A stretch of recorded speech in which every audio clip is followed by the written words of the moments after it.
Jacob, welcome to the show, man. How you doing? Good. How you doing? Not too bad, not too bad. Man, I really wanted to have you on the show because this last year, my NASCAR fandom has just been reinvigorated. I watched it as a kid a lot, and obviously, as a kid, you think it's just a bunch of cars going around in a circle, hmm and then you grow up, and everybody tells you, "Oh, it's just a bunch of cars going around in a circle. What's the point in watching this?" And then you get a little older and you start watching it, and you're like, "Wow, this actually isn't just a bunch of cars going around in a circle." There's a lot of strategy, there's a lot of team stuff involved, and that's why I wanted to bring you on the show because like you're involved in the day-to-day stuff with the team. So yeah, tell me a little bit about what you do on a daily basis. I know you are the jackman for the 48 car with Hendrick. Is that correct? Well, I'm the fueler You're actually. the fueler. Okay, nice, nice. I wish I was the jack man. Our jack man's he's really good though. So the jack man I have in my car now is he's probably the best on pit road. So Nice, nice. it's good to have. I was jack man back in the day, and I say that back in the day. I started a NASCAR career back in, man, it was September of 2012. Nice. So I've been in it for a while, and going on my 13th season next year. So. Heck yeah. What team were you with back in 2012 when you started? Well, I didn't really have a team. It was so Hendrick is they kind of started this, like they took athletes out of college sports and kind of plugged them into NASCAR, like, because like it used to be the mechanics would do the pit stops and work on the car. Now it's like you have mechanics and the racers work on the cars, and then like you have athletes now that do the pit stops week to week on pit road. Yeah, man, you guys are I see the behind the scenes sometimes on social media. You guys are putting in work, working out, training, eating right. It feels like a professional sports team, training every week. Um, but yeah, you kind of touched on it. So, uh, obviously most pit crew members are like former athletes. What sports did you play? So I played football from the time I was, 10 years old all the way through college. And that's, a lot of the guys you'll see on pit road today, if you go up and down and ask them what they did before they got into NASCAR, most of them will say played football. There's a couple baseball players maybe. There's one guy that actually was a surfer back in the day. But other than that, it's a lot of football players nowadays because we're used to like, wear and tear, take care of your body. But I was an offensive lineman, so not taking shots every play There you and go. all that. This is a lot easier on the body. So, Yeah, for sure. Where'd you play college ball? so I played at a really small school. So, are you familiar with the NAIA? Yeah, yeah. So, I played NAIA ball at Doane University. It's Okay. in Nebraska. So, it's like we can kind of see the big stadium if you drive down the couple dirt roads. You'll see Yeah. the big UNL stadium. But we're in Crete, Nebraska, which is really small. So, Okay, it nice, was nice, a nice. it was a good time. So what are some of the similarities you see between playing like college football and being a pit crew member? I think it takes a lot of discipline, and I think any football player that's played long enough, that's one thing that's kind of hammered into you is discipline. Being in places on time, getting the job done, taking care of yourself. Because I want to be in this job as long as possible. Back when I started, it was like guys come in maybe 5 or 6 years and they move on. Mhm. But now I've been in it for 13 years. There's a couple guys that have been in it for 16, 17 years. So longevity, you play football, you kind of know how to take care of your body, and this doesn't really wear on you as much. But like big time, like the positions too, it's like big, strong guys, like the carriers holding the tires. The jack man, it's kind of like our jack man was a defensive player. He was an All-American. I think it was D2. He played up in Pennsylvania. I think it was Shippensburg University, and he's like really good. You think about like a defensive lineman like running the hoop. It's like running the hoop, but you're running around the race car. Yeah, So it's yeah, like right. you kind of transfer those skills, and you got guys that are already built to go fast. Because like I don't know if you've seen the pit stops nowadays, but they get faster and faster as the weeks go on. Yeah, for sure. I mean, you guys are about 9.5 seconds for four tires and fuel at this point, which is crazy compared to the old days when it was, the old five lug style and, you Oh were looking yeah. at what, a 13-second pit stop at that point? Yeah, because I mean, when I started, it was so I came in right after the 7-man pit stop. So like I never had to catch can guys. So it was 6-man 5 lug, and then I transferred to the 5-man 5 lug, and now the 5-man 1 lug. So it's like every time they change something, like you would think like, hey, 6 guys can get the job done really fast, but now you give 1 lug, and these guys like, so my team in particular, like we got down, we can run sub 9-second stops in the race now. Wow, And nice. that's guys. It's like, um, both my changers are really good. That helps a lot too, because it's a lot of hand-eye coordination. My front changer is actually a wrestler. I forgot to say that as a sport, Nice. but he's a wrestler. So like you think about like someone getting really low and kind of getting into the front tire, and then be able to get up off their knees and get around. Like he's really good at it. Yeah. So you said you're down below 9 seconds for pit stops. Obviously, you guys are fast. You guys are consistent. You won the most valuable pit crew this year. Is that correct? Yes, sir. Yeah, And man. that's so the cool thing about that nowadays is there's so much info that we get from the race cars at the racetrack. So let's say maybe 10 years ago, or probably less than that, that award was kind of like a popularity contest. They'd go around and like ask crew chiefs like, hey, who do you think's the best pit crew on pit road? And they'd be like, oh, well, and then we'd be like, Hendrick Motorsports, well, we got 4 crew chiefs, plus we got some buddies in that crew chief other cars. So, hey, who do we want to win this year? Like that kind of stuff. So nowadays, the last, I want to say 5 or 6 years, with all the data we can get, it's that you actually have to earn it. So it's like the last 10 races, which is all the playoff races, most important races. It's like, who was the best crew for those 10 races? And it's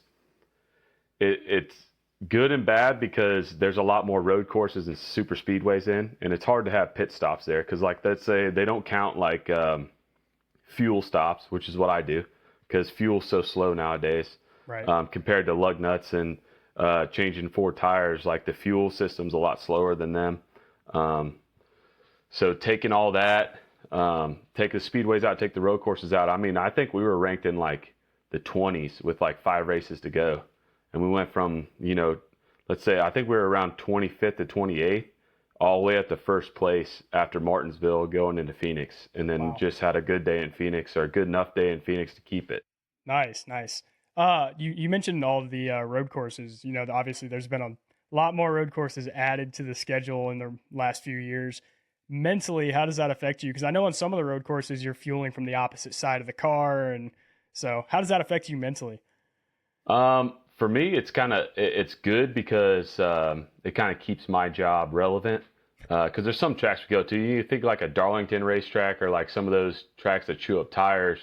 Like I can kind of just hang out I'm not hanging out, but there's a lot. Tires are a lot more important. So that's like 4 tires on the car every time. Road courses, you go to road courses, it's all strategy, and that's really, really centered around fuel and what you can do as a fueler. So, like going out to Sonoma, that's a normal pit stop. Watkins Glen, I'm not a huge fan of it. I mean, it's a cool racetrack because they go so fast for being a road course.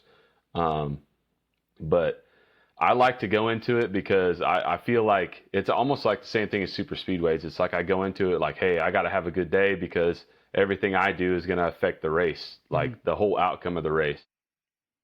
Yeah, for sure. Well, since we're kind of on the topic talking about tracks now, where's your favorite place to go? Oh man, let's see.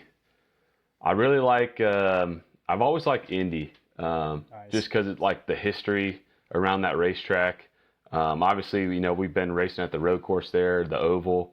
So we've seen it a couple of different ways. Backwards pit stops on Indy pit road is not ideal for us, because I don't know if you've ever been there, but it's like basically you have like pit wall, the pit box, and then there's like maybe, I don't know, 20, 30 feet, and then that's the racetrack Oh, where they're wow. going, they're going top speed coming by you. If you do green flag pit stops, they're behind you going, if we're running the oval, they're going by at 190 miles an hour and your back's to them.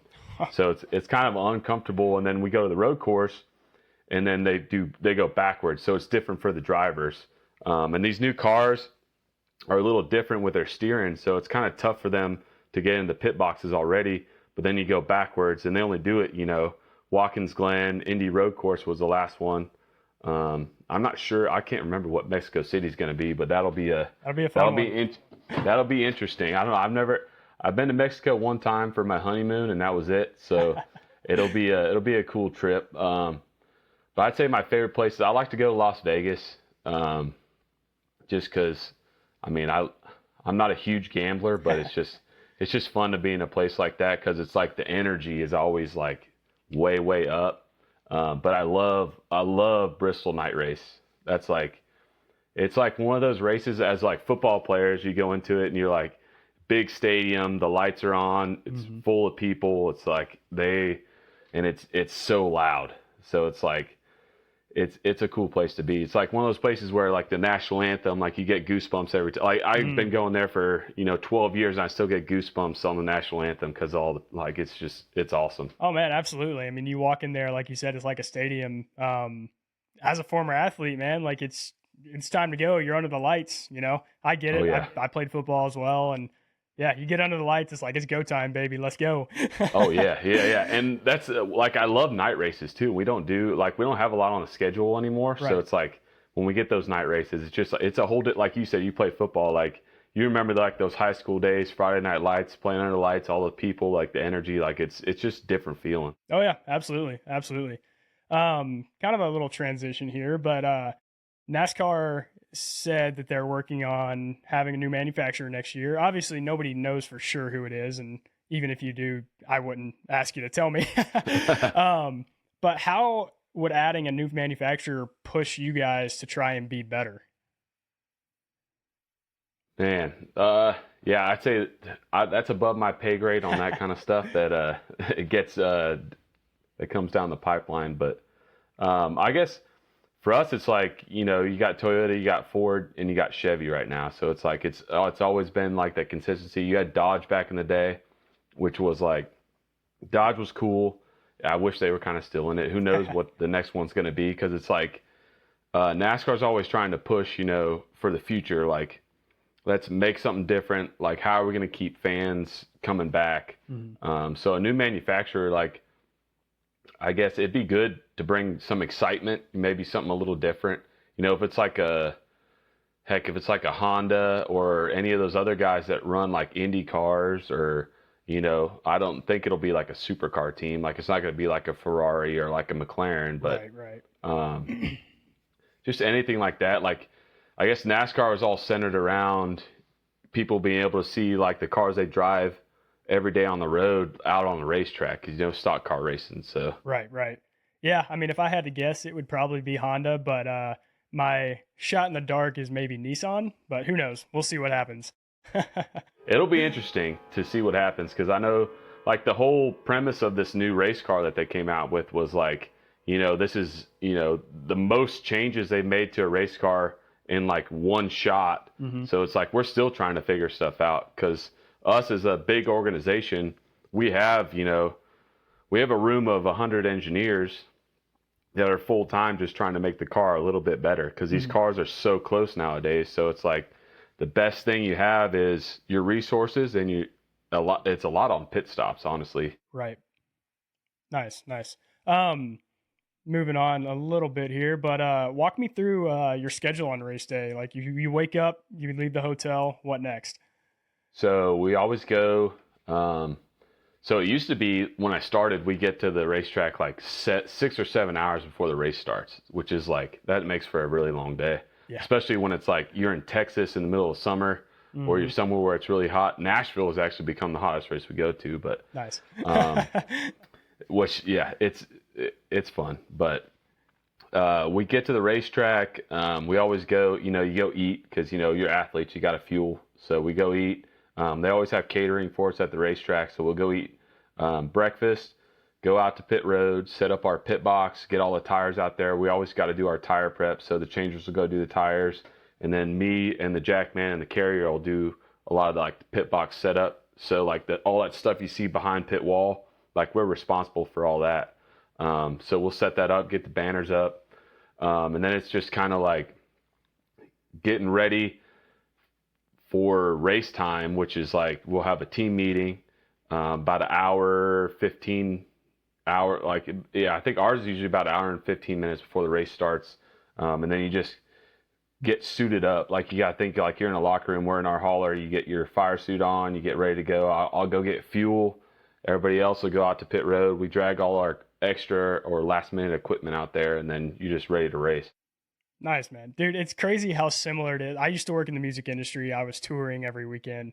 And yeah, it's just crazy how similar those two lifestyles are. You know, for us, it was wake up, go load in the show, sound check, sit around, and then it's go time, you know? Yeah. So, Yeah. Because like you crazy. said, like sound check, it's like we're checking all our equipment too. Mm-hmm. So it's like you got to know, like, we only got, you know, maybe like some of these races are a lot shorter. So we only got 3 or 4 pit stops sometimes. Maybe it's you go to a place where you're going to have 10, but, you know, we got 4 shots to be perfect every time. And one mistake can ruin a whole race. So it's like you got to make sure everything's perfect. You're just checking everything. Absolutely. So you get into the race. Obviously, we see you fueling during pit stops. But what are you doing?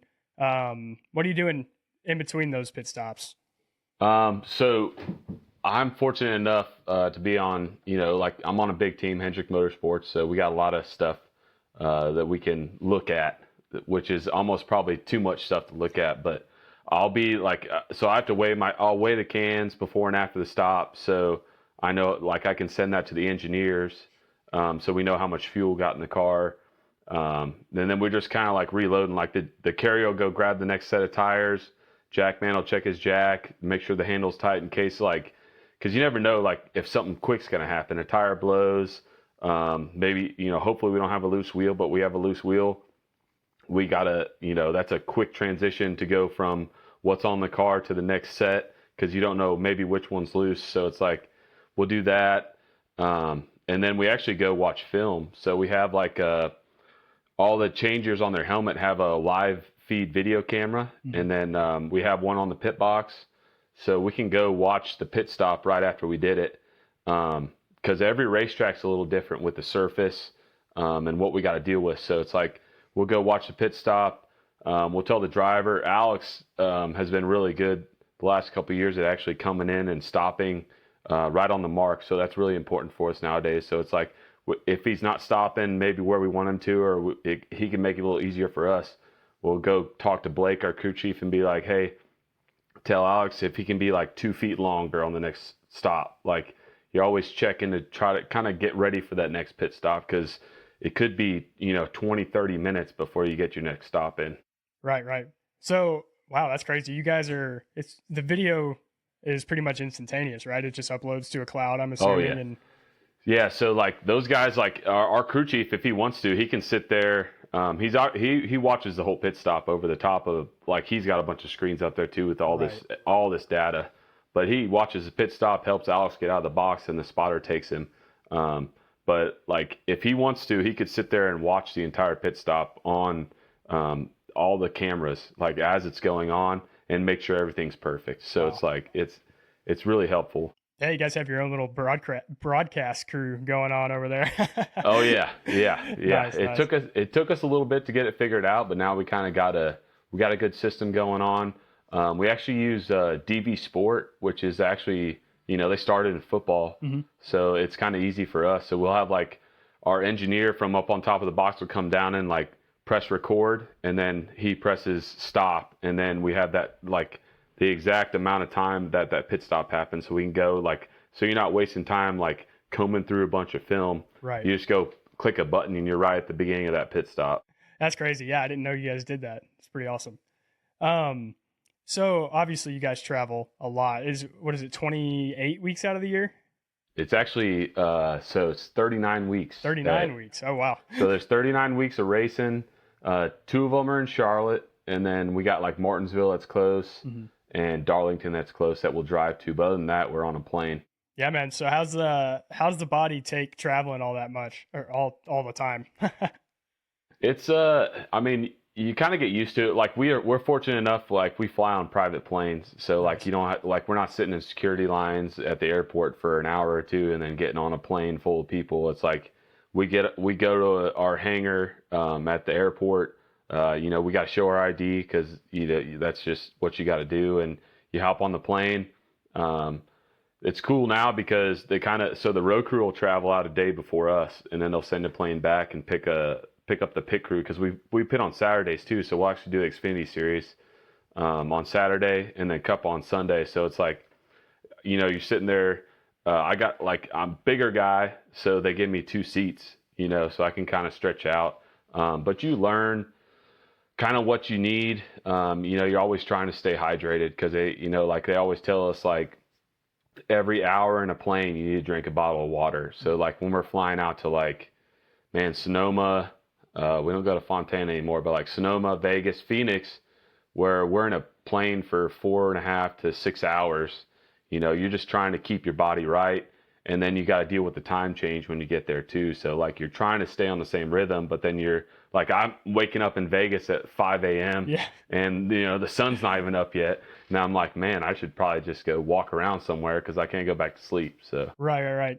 Yeah, man. I've seen on your Instagram too, you're really doing a good job of fueling yourself. You're doing carnivore diet and looks like you're staying consistent with that. I've tried it. It's hard, but yeah, it's tough, but it's like, I've been through, like anybody who's been on diets and stuff, it's like, man, you got to find the one thing that you can kind of stay consistent with. But it's like on the road, it's been the easiest thing to kind of, keep up with. Cause it's like, we'll get at a Bristol Xfinity night race on a Friday night and, we're staying in some small town in Bristol or outside of Bristol. So we usually, I forget what the city is, but we'll stay in, 30 minutes away from the track. It's 11 o'clock at night. The only things open are like, Buffalo Wild Wings or McDonald's or Taco Bell. So it's like, man, just give me a bunch of cheeseburgers and I'll take the bun off. So it's easy. How has that diet helped with your focus while working basically? I mean, for me, it's done a lot with like, it's the whole point of it. It's like being on the ketosis and getting into that kind of stuff and how it's like the fuel's a little different because it's like a longer fuel. So it's like, it's supposed to last a lot longer. It's helped me a lot just keep like energy levels up because it's a 39-week season, so eventually you kind of get burned out. So it's like, how do we stay in the right mindset from week 1 to like you're in week 28 and then the playoffs start and you have to perform the last 10 races. So it's like you got to find something that's going to work for you that whole time. For sure. So obviously you got a ring on, you're married, you have kids. With all the travel and the busyness, how's the work-life balance treating you? Well, I guess you could probably do a whole podcast with my wife about that. Yeah. But got 3 kids and I think it's cool for them because they've gotten into racing the last couple of years. We got some like the Little Tykes cars in the driveway, so they'll like go do pit stops on their bicycles and their Little Tykes cars. So it's cool that they're kind of into it, and that helps me a lot. But I'm sure it'll be a lot different when they start getting into baseball and soccer and missing games because everything's on the weekends. Mm-hmm. I haven't been to that phase yet, but I know a lot of guys that are, and a lot of those guys kind of backed off from like they won't do Saturdays so they can be home on Saturday. They'll just fly up Sunday only and do those races. Right. But yeah, you got to keep the home life happy because you gotta come home to them every weekend. Right. Exactly. Do they ever? Obviously, you guys have races in Charlotte, but do they ever get to fly out and come to any of the races out there? They haven't flown to any races, but I have like a travel trailer, so we've actually taken them they've been to Talladega, Bristol. Hopefully we'll go to Darlington and Martinsville next year, but any kind of close race, I'll just, saddle up the truck and drive out and go camp in the campgrounds. Obviously Talladega, we're staying outside of the racetrack because there's a lot of things that go on inside that racetrack on race weekend. So we try to keep the toddlers away from all that action. But yeah, if I have an opportunity to take them, they love it. They're getting used to the noise, like the first time we took them to Talladega, and we're 5 rows. I didn't realize the seats were so close to the racetrack. Yeah. But we took him to the truck race because I don't pit trucks anymore. And the first time that field of trucks come by him, and just that like energy and noise and wind, man, one of my boys just took off down the hallway. And he's like, nope, I'm good. Like I got to get out of here. So. Oh, that's awesome. That's awesome. Oh man, that's cool that they're into racing and they're starting to. I mean, would you ever let them actually race? I don't know if I would. I never raced as a kid. I always like you. Like I grew up watching NASCAR. Mm-hmm. It was kind of like the family pastime on every Sunday. You know, like go to church, go over to my uncle's house, and we'd watch the race every single Sunday. And I kind of continued it through college, but I never actually raced myself. So I don't know. I mean, if they're interested in it, I got plenty of resources and people I know that could probably get them right. For sure. But I know there's a lot of guys that are pit guys, road crew guys, mechanics in the shop that still either race themselves or their kids will race go-karts or quarter midgets or Legends cars or anything like that. So I haven't got into it yet. Everybody says it hurts the wallet a lot. Yeah, but for sure. But yeah, I don't know. I mean, if they're interested in it, I try it, but we'll see what happens. Man, that's awesome. That's awesome. So now that we're in the off season, what does training look like? What does the off season look like in general? Are you guys kind of responsible for doing your own training during the off season? Yes and no. It's like, if anything, it picks up. It's kind of like the football season, like football off season, where it's like, you know, you can ramp up your training a little more because you're not traveling, you're not having to be super healthy or keep your body in the right like state to go do pit stops every weekend. You can kind of push yourself a little more in the off season to kind of get yourself good for the beginning of the next season, because it's like once you get into it, it's just like it's all maintenance and rehab and trying to keep yourself healthy. So it's like right now we do a lot of weightlifting. Daddy. Hi. You going to bed? Okay. Yeah.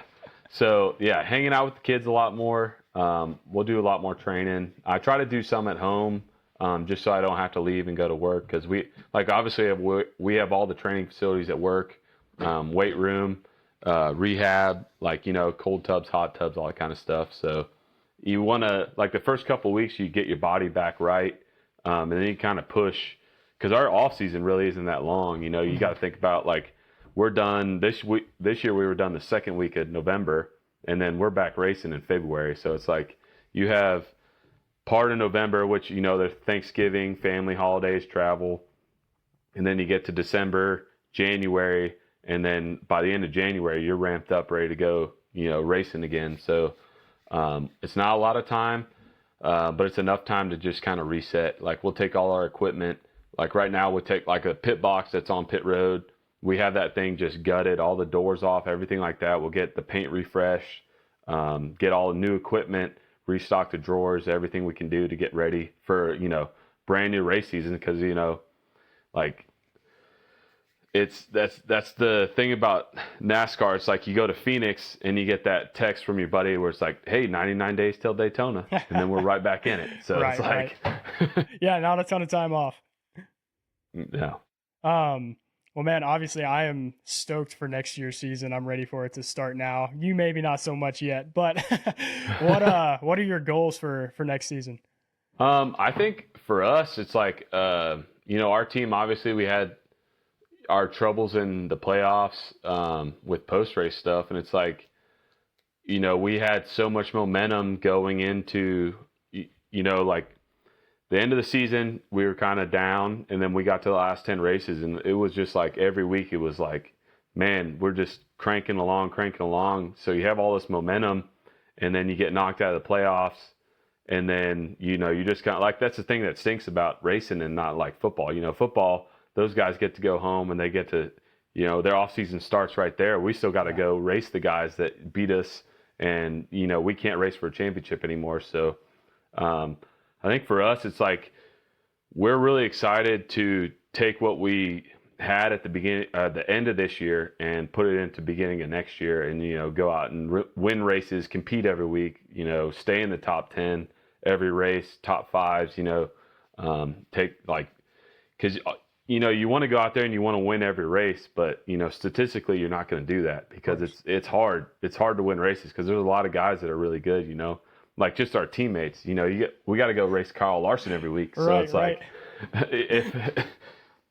if we can be a little better than those guys, and I felt like the playoffs, we just had that little extra. So I'm hoping that whatever we had there transitions into next year, because we were one spot away this last year from winning the Daytona 500. So It's like as soon as that race is over, we're like, man, let's get to next year and let's go try to do that again. For sure. Well, man, best of luck to you. I may have to hit you up when you guys come back to Nashville. Oh yeah. So I'm trying to get out there no matter what, but bummed I missed it last year. Let me know, and we'll see if we can get you into the race and maybe show you a little behind the scenes stuff. Yeah, man, that'd be awesome. I'll make sure I shoot you a message. yeah, for sure. Don't be afraid. Hey, yes, sir. Awesome, man. Thanks for coming on the show. Appreciate you giving some insight onto the behind the scenes of the pit crew. Yes, sir. Yeah, I'm just a lonely pit crew guy, and I sit with my helmet on so no one gets to see my face ever. So there you go. Awesome. Yes, sir. Thank you.